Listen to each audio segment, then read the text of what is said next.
Long before the first rays of dawn are seen in the Judean mountains, pious Jews make their way towards the western wall in preparation for the sunrise prayer service.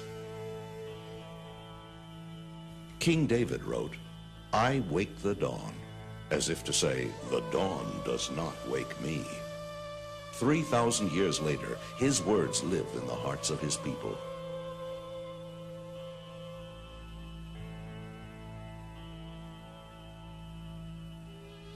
"I will not come into my house," David promised. "I will not climb into my bed. I will not give sleep to my eyes, nor slumber to my eyelids, until I find a place for God, a dwelling for the mighty one of Jacob." All his life, David sought to find this most sacred place and to build God's holy house in Jerusalem. For here, God would reveal his divine presence, and from here would rise the prayers of every Jew and the prayers of all mankind. It is here that Jacob had lain down to sleep and had dreamed of a ladder reaching to the heavens, and upon awakening from his dream exclaimed, "Behold, this is none other than the house of God, and this is the gate of heaven."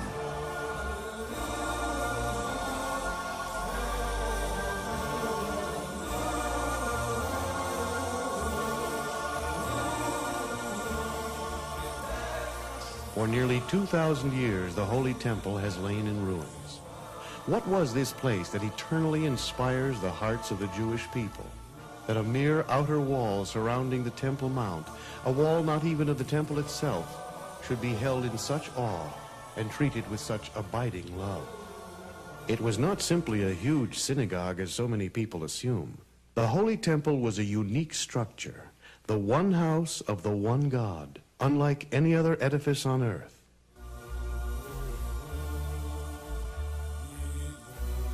In the final chapter of Isaiah, God speaks, "The heavens are my throne, and the earth my footstool. Where is the house that you would build for me? Where is this resting place?" And yet they built the impossible. They built a house for God. The Holy Temple was first built by King Solomon on the site established by his father David. The Temple of Solomon stood for 410 years, then was destroyed by Nebuchadnezzar, who led the Jews into exile in Babylon. 70 years later, the people were gathered back into the land of Israel, and the temple was rebuilt by Ezra the scribe under the benevolent protection of King Cyrus of Persia. Again, the temple stood as the center of Jewish life, this time for 420 years, through the desecration by the Syrian Greek armies of Antiochus and the subsequent rededication by the Maccabees, through the tyrannical reign of Herod, the ex-Roman slave who ultimately became king over the Jewish people. The paranoid King Herod assassinated the sages of Israel, all but Baba Ben Buta, whose eyes he put out. Seized by terror and guilt over what he had done, he sought advice from Ben Buta as to how he could atone for his monstrous sins. "You have extinguished the light of the world," Ben Buta told him, "and so you must rekindle the light of the world by restoring and beautifying the Holy Temple." King Cyrus had prevented the Jews from rebuilding the temple in all of its original size and elegance. But now the repentant Herod restored much of its former glory. The Talmud teaches that one who never saw the temple as rebuilt by Herod has never seen a beautiful building. And the mystical teachings of Judaism say further that since the day the temple was destroyed, man has not seen at all. For with the destruction of the temple, the gift of sight that God gave mankind was dimmed. Seeing in its truest sense will not be possible until the Holy Temple is once and forever rebuilt. To understand something of the extraordinary greatness of the Holy Temple, we must go back to its beginnings, its first roots in the wilderness of Sinai during the 40 years that God led the Jews through the desert after the exodus from Egypt. A portable sanctuary called the Tabernacle was built by Moses as an atonement for the sin of the golden calf, and in fulfillment of the scriptural commandment, "They shall make for me a sanctuary so that I may dwell within them." In this sanctuary, God's divine presence was miraculously revealed. As the Bible relates, When the clouds of glory descended upon the tabernacle, this was the signal for the children of Israel to rest from their travels and make camp. Then, when it was God's will that the tribes of Israel travel again, the clouds of glory would rise and depart, signaling the Levites to disassemble the tabernacle and the children of Israel to journey on. When finally the children of Israel entered the promised land, the tabernacle accompanied them. It stood in Gilgal for 14 years, then at Shiloh for 369 years, at Nob for 13 years, and in Gibeon for 44 years. Here is the hill at Shiloh today, thought to have been the site of the tabernacle. 430 years in all, the tabernacle wandered through the land of Israel, a princely bridegroom yearning and searching for a bride. By this time, David was king over Israel. It was intolerable to him that the divine presence should dwell in a temporary structure. David and the prophet Samuel looked deeply into the Holy Scriptures, in Deuteronomy and in the book of Joshua, and concluded that the chosen site had to be in the territory allotted to the tribe of Benjamin, in a place called Jerusalem.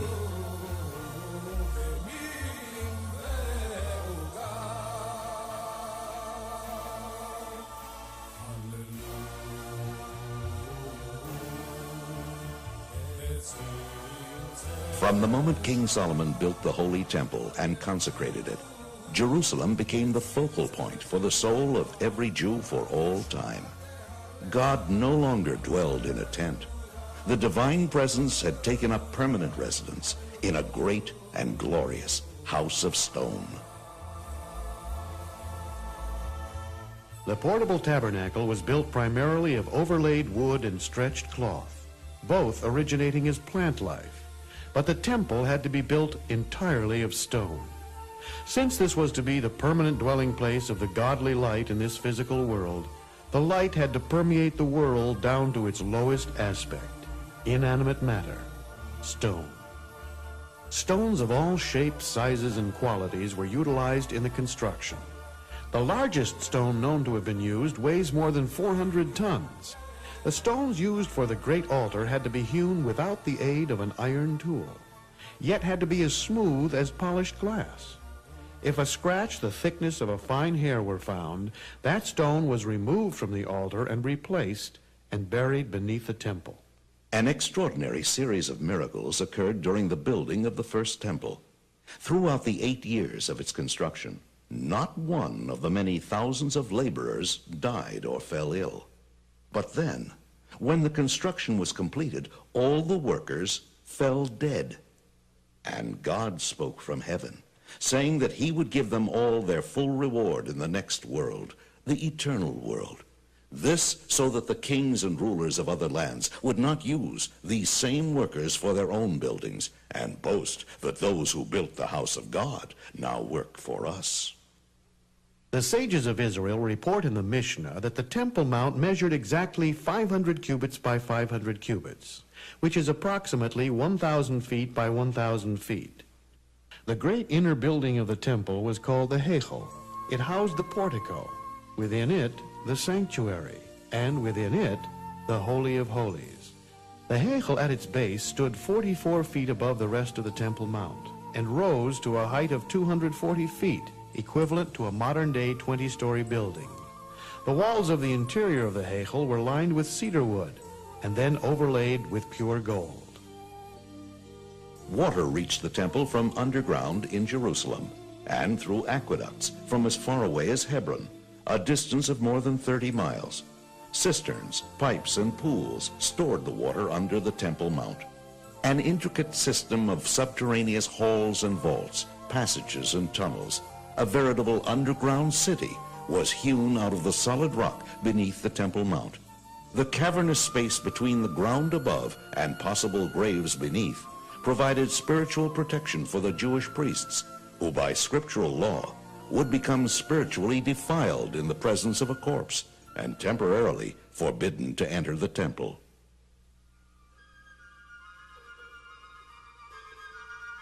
Visitors to Israel today are astounded to learn that they are standing not at the foot of the Western Wall, but merely at the midpoint of its height.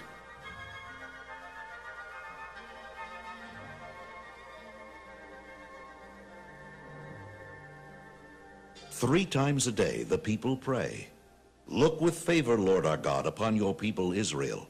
Restore the service to your sanctuary, and accept with love and favor Israel's fire offerings and prayer.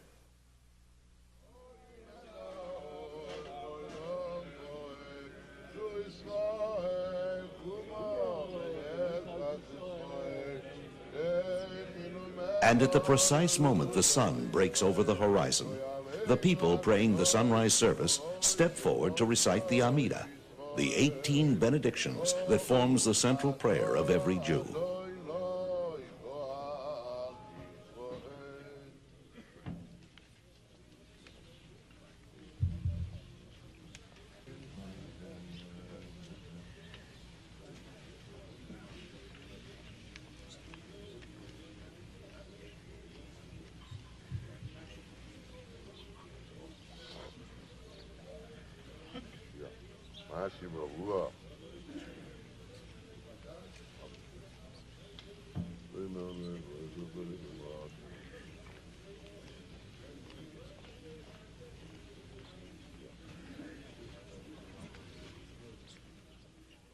Three times a year, throngs of joyous pilgrims converged on the Holy Temple like blood is drawn to the heart to be revitalized. And Jerusalem was swollen with joy as her far-flung children, the people of Israel, came home to her from every place in the land of Israel and from beyond its borders. They came with the first fruits they had harvested and with their offerings of thanksgiving. They came to offer the paschal sacrifice. They came to see God and to be seen by God in the place that he had chosen, in his holy house. They left everything they owned at home unattended, for God had assured them of his protection. They came to sing and dance and bow their heads in awe before the majesty of the King of the universe. Throughout the festivals, they witnessed open miracles, and when they returned to their homes, they took with them new faith, new inspiration. From Jerusalem they went forth to every village and city of the land, as blood surges forth from the heart to all the organs of the body, renewed and revitalized. But how did it happen? What was there about the temple that brought such inspiration to the people, that continues to inspire their prayers till this very day, more than 1900 years after it was destroyed? The ultimate focal point of the Holy Temple was contained within the Holy of Holies, the innermost part of the sanctuary. This room was built over the Even Hashatiyah, the foundation stone, the primordial point from which God created the world. Atop the foundation stone in the first temple rested the Holy Ark of the Covenant. And within the Holy Ark lay the 2 tablets of the Covenant, engraved with the 10 Commandments. The 10 Commandments, 2 enormous cubes of purest sapphire. Their miraculous letters, engraved through from one side to the other, were written by the finger of God atop Mount Sinai. Upon the covering of the ark stood the 2 cherubim, hammered out of a single ingot of gold, according to the commandment of God. And from between the cherubim, God spoke from his place on high. The very presence of the ark was a constant miracle in the Holy of Holies. The width of this small room was 20 cubits. The Ark of the Covenant measured 2.5 cubits from end to end. Yet, when they measured from either side of the ark to the nearest wall of the Holy of Holies, both distances measured 10 cubits. The 2 measurements added up to 20 cubits. This meant that the Holy Ark itself occupied no space on earth. And from above this place, which occupied no place in the world, the voice of God was heard from his place above. Then, through the gift of prophecy, King Josiah foresaw the destruction of the first temple 35 years before it came. He ordered all the priceless treasures of the Holy of Holies to be put in hiding in a secret vault below the temple. All that stood in the Holy of Holies thereafter, even throughout the 420 years of the Second Temple, was the foundation stone itself. Just outside the richly woven curtain of the Holy of Holies in the sanctuary, the high priest performed the daily temple service. Twice daily he filled the temple precincts with the fragrance of spices burnt on the golden incense altar. Each day he cleaned and kindled the 7 oil lamps of the magnificent menorah, the candelabra of solid gold.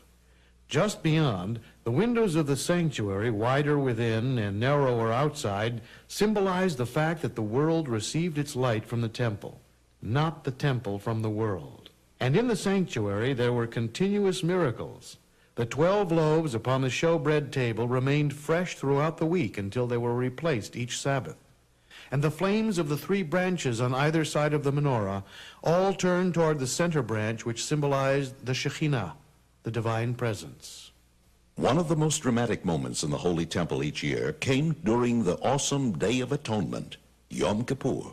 For when the temple stood, the entire Yom Kippur service was performed by one man, the high priest. On this holiest day of the year, the holiest man in the world entered the holiest place in the world and pronounced the awesome name of God. Before entering the most holy place, the high priest was addressed by the eldest priest with words of warning. Consider in whose presence you are about to enter. Remember that you are about to come before the Supreme King, who sits on a throne of justice and destroys all evil. He was then handed a censer full of finely ground incense. He, stirred by feelings of reverence, he entered the Holy of Holies. When he reached the Ark of the Covenant, he set down the firepan between its staves. In the second temple, he set it upon the foundation stone. He emptied all of the incense from the ladle into his hands, then placed it on the glowing coals of the firepan until the Holy of Holies became filled with smoke. And when he emerged from within the curtain, he offered a brief prayer. When atonement had been granted to the people, a thread of crimson wool that had been placed in the sanctuary miraculously turned white. The people who had been anxiously awaiting this moment now rejoiced.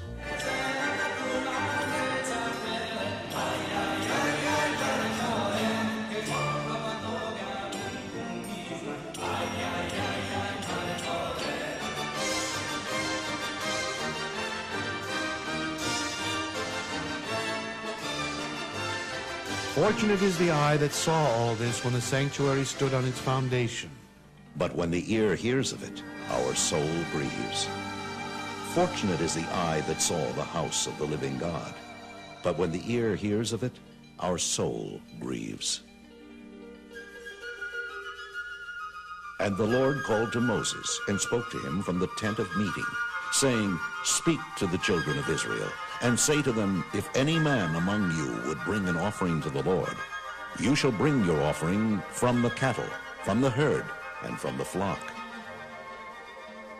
In the courtyard that lay before the Heichal stood the great altar. From the soft earth here, God formed the body of the first man, Adam. And it was here that Noah came from Mount Ararat to offer sacrifices of thanksgiving to God after the floodwaters had subsided. But it was the binding of Isaac on precisely this same spot that is the inspirational source of the sacrificial altar. For it was here that God tested the faith of Abraham by commanding him to bring his son Isaac upon an altar. And then, when Abraham had demonstrated that he was prepared to surrender even his beloved son in humble obedience to God, a ram miraculously appeared, and Abraham was commanded to offer it as a substitute for his son Isaac.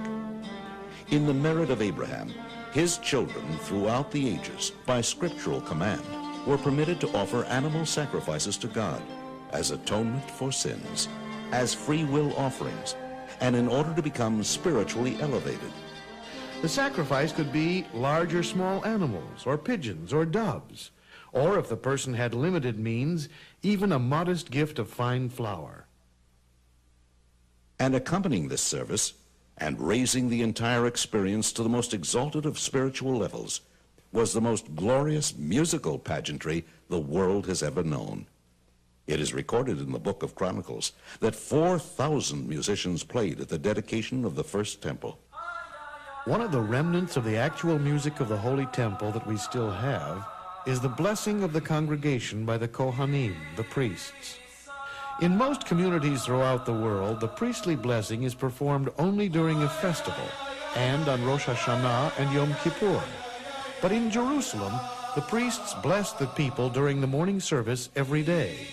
And during the intermediate days of Passover and Sukkot, hundreds of Kohanim, direct descendants of Aaron, assemble in front of the western wall to bless the people.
Just beyond the courtyard of the great altar was the chamber of hewn stone. In this domed hall convened the great Sanhedrin, the Supreme Court, to expound the Torah and judge the children of Israel. Scholars and disciples by the tens of thousands were attracted by the presence of the greatest masters and leaders in the Jewish spiritual world. Their awesome presence made Jerusalem the intellectual capital of the world. When God commanded Moses to gather 70 wise men of Israel who would stand alongside him, this was the formation of the first great Sanhedrin. Whereas the great altar served the purpose of rectifying man's animal nature, the Sanhedrin elevated man's godly intellectual nature, teaching him how to fulfill God's purpose in the creation of the world. The human being, the crowning glory of the creation of the world, is like a holy temple himself.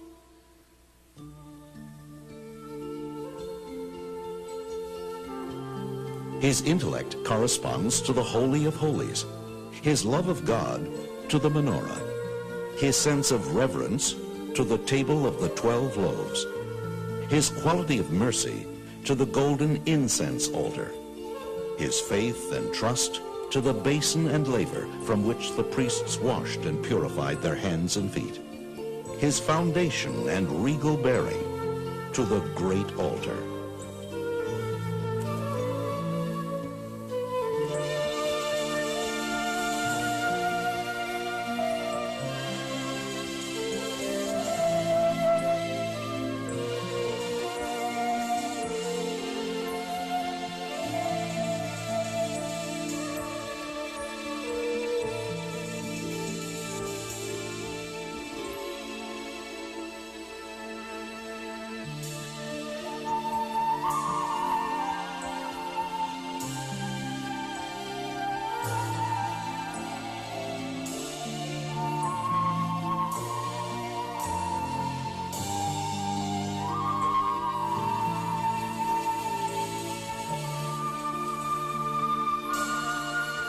King Solomon said, "The lamp of God is the soul of man." Indeed, man is the vessel for the godly light in this world. By means of the 10 divine attributes which radiate in his soul, man has been granted the ability to perceive the divine to transcend his earthly, mundane nature. Yet paradoxically, he is instructed to remember at all times that he is but dust and ashes, and formed of the very earth. He is of the highest and lowest, striving to draw ever closer to his Creator, who constantly brings him forth into existence from absolute nothingness. And Jacob dreamed, and behold, a ladder stood upon the earth, and the top of it reached to the heaven. And behold, the angels of God were ascending and descending upon it. And behold, the Lord stood above it and said, I am the Lord God of Abraham your father, and the God of Isaac. And Jacob awoke out of his sleep, and he said, Surely the Lord is in this place, and I knew it not. And he was afraid and said, How awesome is this place! This is no other than the house of God, and this is the gate of heaven. Our sages teach us that when a person is praying, no matter where he is in the world, he should face Jerusalem. If he is in Jerusalem, he should face the site of the Holy Temple. If he is by the Holy Temple, he should direct his prayers to the space between the cherubim, the place of prophecy. And King David wrote, This is the gate of the Lord, in which the righteous shall enter. As for why the Western Wall has become the most cherished site of the Jewish people, it is because this outer wall of the Temple Mount was built from funds contributed by the poor. So precious were these gifts that God decreed his divine presence would never leave the Western Wall, even after his house was destroyed, even during the long, bitter years of exile. And when the Sanhedrin is once more called together by our righteous Mashiach, the Messiah, he will ascend to this place, rebuild the Holy Temple, and all the peoples of the world will come up to Jerusalem to pay homage to the Lord. The qualities and dimensions of the temple that Mashiach will build is the subject of the last 9 chapters of the book of Ezekiel. They describe in minutest detail the physical structure of the third temple, the eternal temple which will never be destroyed. Its construction will usher in the time of the final redemption, when peace and harmony between man and between man and God will reign forever. And when the Holy Temple is rebuilt, the Jewish people will once more be able to perform all 613 commandments of the Torah, for all but approximately 90 are dependent on the existence of God's house. And the other nations of the world, the children of Noah, will observe the doctrine of the 7 Noahide laws, and the fulfillment of the prophecy of Ezekiel will be seen by all. The remarkable and inspiring climax of the vision of Ezekiel appears in the 47th chapter, where the prophet reveals that from under the curtain of the Holy of Holies in the third temple, there will issue forth a fine trickle of water, no thicker than a thread. And this will become a new source of water for the world. By the time the trickle of water flows through the length of the Holy Temple, what was a trickle will have expanded till it is ankle deep. And then the trickle becomes a stream. And the stream will flow north to Yam Kinneret, the Sea of Galilee.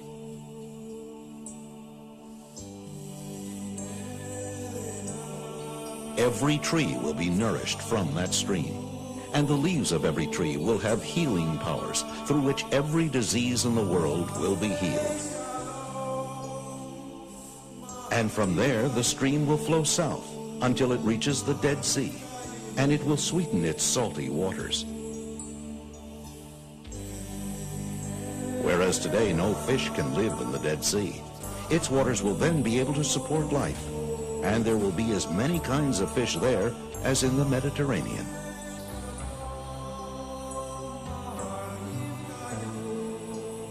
And the stream will then turn to the west and flow into the Mediterranean, and will sweeten its waters till they are drinkable. And through the Mediterranean, all the oceans of the world will be sweetened. But until the prophecy of Ezekiel is fulfilled, God has no house.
from Ben-Buta as to how he could atone for his monstrous sins. You have extinguished the light of the world, Ben-Buta told him, and so you must rekindle the light of the world by restoring and beautifying the Holy Temple. King Cyrus had prevented the Jews from rebuilding the temple in all of its original size and elegance. But now the repentant Herod restored much of its former glory. The Talmud teaches that one who never saw the temple as rebuilt by Herod has never seen a beautiful building. And the mystical teachings of Judaism say further that since the day the temple was destroyed, man has not seen at all. For with the destruction of the temple, the gift of sight that God gave mankind was dimmed. Seeing in its truest sense will not be possible until the Holy Temple is once and forever rebuilt. To understand something of the King Solomon, on the site established by his father David. The Temple of Solomon stood for 410 years, then was destroyed by Nebuchadnezzar, who led the Jews into exile in Babylon. 70 years later, the people were gathered back into the land of Israel, and the temple was rebuilt by Ezra the scribe under the benevolent protection of King Cyrus of Persia. Again, the temple stood as the center of Jewish life, this time for 420 years, through the desecration by the Syrian Greek armies of Antiochus and the subsequent rededication by the Maccabees, through the tyrannical reign of Herod, the ex-Roman slave who ultimately became king over the Jewish people. The paranoid King Herod assassinated the sages of Israel, all but Baba Ben-Buta, whose eyes he put out. Seized by terror and guilt over what he had done, he sought advice. For nearly 2,000 years, the Holy Temple has lain in ruins. What was this place that eternally inspires the hearts of the Jewish people? That a mere outer wall surrounding the Temple Mount, a wall not even of the temple itself, should be held in such awe and treated with such abiding love. It was not simply a huge synagogue as so many people assume. The Holy Temple was a unique structure, the one house of the one God, unlike any other edifice on earth.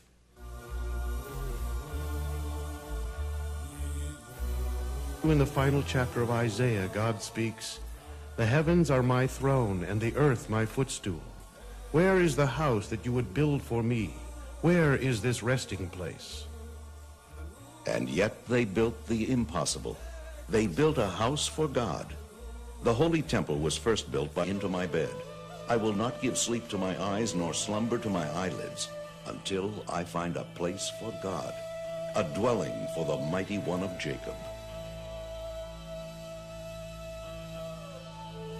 All his life, David sought to find this most sacred place and to build God's holy house in Jerusalem. For here, God would reveal his divine presence, and from here would rise the prayers of every Jew and the prayers of all mankind. It is here that Jacob had lain down to sleep and had dreamed of a ladder reaching to the heavens, and upon awakening from his dream exclaimed, "Behold, this is none other than the house of God, and this is the gate of heaven."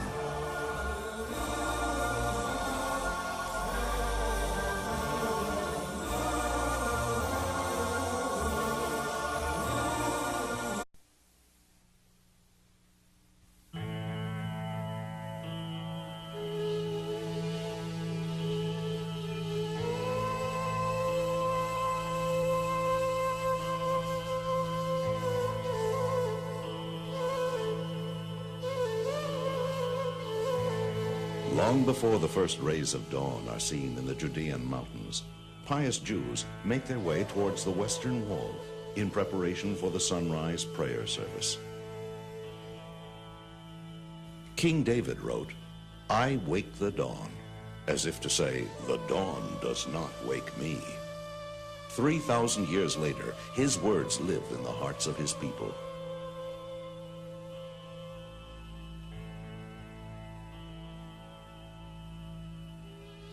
"I will not come into my house," David promised. "I will not climb